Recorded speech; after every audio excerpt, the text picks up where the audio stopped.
मैंने कल भी बोला था उनको। अरे माँ बाबूजी, आप ऐसे बाहर बैग लेके कहाँ जा रहे हो? अरे रमेश बेटा, वो आपको बताया था ना, 22 तारीख को अयोध्या में राम मंदिर का उद्घाटन है।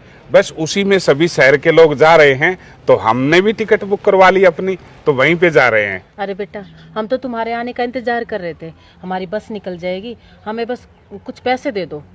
पैसे क्या पेड़ पे लग रहे हैं जो तोड़ के दे दे? आप दोनों का हर तीसरे दिन का ड्रामा है। घर में एक तनख्वाह आती है, उसमें घर का गुजारा बड़ी मुश्किल से होता है।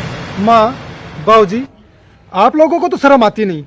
अरे इतनी महंगाई में घर का खर्चा चलना बहुत मुश्किल से हो रहा है, और आप लोगों का तीसरे दिन का काम हो गया। कभी वृंदावन जाते हैं, कभी उत्तरकाशी जाते हैं, कभी हरिद्वार जाते हैं। अरे बेटा, आस पड़ोस के सभी जा रहे हैं, तो हमने भी सोचा कि हम भी जाते हैं, तो हमने भी नाम लिखवा दिया। बेटा, अब की बार जाते हैं और कोशिश करेंगे आगे से हम ध्यान रखेंगे। आपके तो घुट्नों में दर्द रहता है, अब वो दर्द कहाँ गया? माँ बाबूजी, वहाँ कोई छोटे मोटे मंदिर का उद्घाटन नहीं है, श्री राम मंदिर का उद्घाटन है। और वहाँ 20-30 हजार लोग नहीं है, पूरा देश इकट्ठा हो रहा है। वहाँ आप लोग कहीं गुम हो गए या कुछ हो गए आपको, तो मैं कहाँ ढूंढता फिरूंगा आप लोगों को। बेटा, इतनी भीड़ में उस ईश्वर के स्थान पर अगर हमें भगवान ना करे कुछ हो गया, तो हमें गम नहीं है इस बात का। अरे हमारी जिंदगी, हमारा जीवन उस ईश्वर की तो देन है। अगर उसी के श्री चरणों में हमारी जिंदगी खत्म होती है, तो हम अपने आप को सौभाग्यशाली समझेंगे बेटा। और बेटा, अगर हम भगवान को वक्त देंगे, तभी तो भगवान हमारे को वक्त देगा। अब इतने वर्षों के बाद 22 तारीख का ये इतना भव्य प्रोग्राम हो रहा है, तो बेटा हमें मत रोको, हमें जाने दो। माँ बाबूजी, आप तो बच्चों की तरह जिद पे जिद किए जा रहे हो। मेरे पास इतने पैसे नहीं है, कहाँ से लाऊं इतने पैसे? आप लोग समझ क्यों नहीं रहे हो?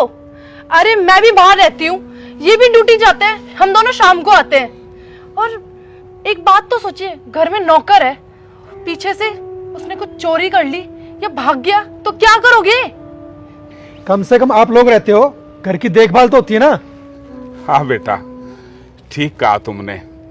आज समझा तुम दोनों की बातों को। असल में हम आपके परिवार के या घर के मेंबर नहीं हैं, सिर्फ और सिर्फ मुफ्त के चौकीदार हैं आप लोगों के। और आप लोगों के नहीं, इस दुनिया में जितने भी बुजुर्ग हैं, हर घर के बुजुर्गों को सिर्फ और सिर्फ चौकीदार के नाते घर में रखते हैं। बेटा, क्या माँ बाप बच्चों को पाल पोस कर इसी दिन के लिए बड़ा करते हैं कि बच्चे बुढ़ापे में उनसे चौकीदारा करवाए? आप लोगों की छोटी सोच हो चुकी है। अरे बड़े बुजुर्गों का फर्ज होता है घर की देखभाल करना, घर में रहना, और आप उसे चौकीदारी का नाम दे रहे हो। कहीं जाने की जरूरत नहीं है, चुपचाप अंदर चलो। अरे बेटा बाबूजी, वहाँ मारा, ये कुछ पैसे हैं, मैंने अपनी तनख्वाह से बचा के जमा किए हैं, आप ये रख लीजिए। इसी बहाने मैं भी थोड़ा धर्म कमा लूंगा। ये लीजिए। तो कोड़ी नौकर, तेरी हिम्मत कैसी हुई? तू मेरे और बाबूजी के बीच में दरार डालने जाना है? बेटा, मेरा ऐसा कोई इरादा नहीं। चुप है, अपनी औकात में रह, औकात से बाहर मत जा, समझ गया? इस घर का नौकर है, जाके काम कर चुपचाप। ठीक कहा बेटा, आखिर हूँ तो मैं इस घर का एक नौकर ही। ये हमारा फैमिली मैटर है, तुम्हें इसमें दखल अंदाजी करने की कोई जरूरत नहीं है। नौकर हो, नौकर बन के रहो, जाओ अंदर काम करो। ठीक है बेटा। राजू, बाबूजी, इसकी ज्यादा हिम्मत लेने की जरूरत नहीं है। ये नौकर है, इसको नौकर ही रहने दो। ये 2 पैसे देकर मेरी इंसल्ट कर रहा है कि मेरे पास पैसे नहीं है। जाओ चुपचाप अंदर। अरे ओ, 2 पैसे की नौकरी करके और नौकर और मालिक में आज तू यही रेपुटेशन दे रहा है, यही इज्जत करता है? तेरे से उम्र में कितना बड़ा है और तूने हाथ उठा दिया? बाबूजी, नौकर है घर का। तो फालतू बकवास नहीं सुन रहा हूं मैं, इसीलिए तो कि बेटा है। और तुमने इनकी हिमायत ले लेके अपने सर पे बैठा लिया। आज जवाब देख लिया ना, चौकीदार बना दिया हम करके। और ये इस बच्चे ने अपनी पूरी जिंदगी हमारे परिवार को दी है। और ये सुन, नहीं जरूरत तुम्हारे पैसे की, अपने पैसे को अपने बच्चों के लिए संभाल के रखना, उनको भी पढ़ा लिखा के अफसर बना देना, ताकि बुढ़ापे में तुम भी इस घर के चौकीदार बन जाओ।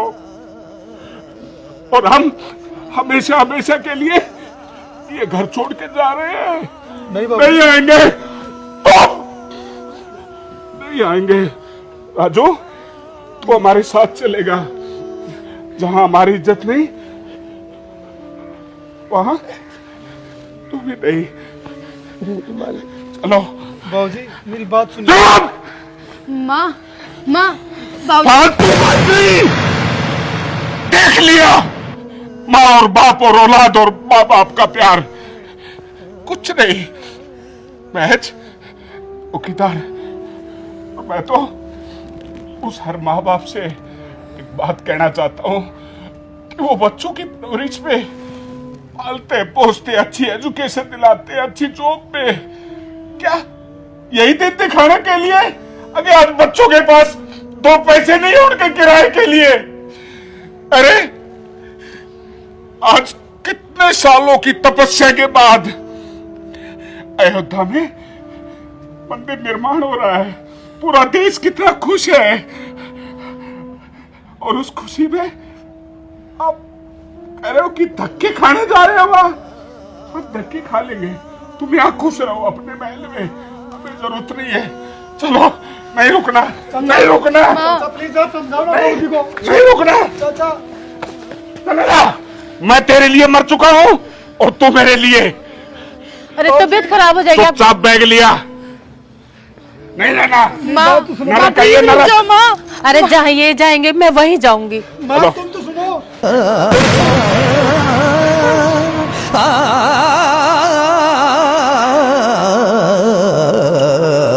आ